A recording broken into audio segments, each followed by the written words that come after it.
Sveiki, štai išbaigėm dar vieną balkono terasą, aukščiausias aukštas, štai pribaigimai viso balkono,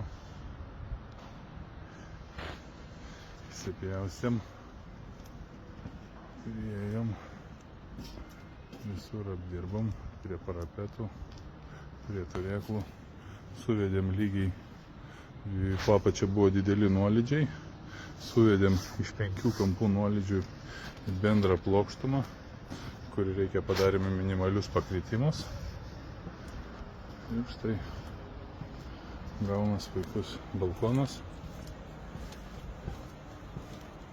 ir jo apdirbimas su terasa.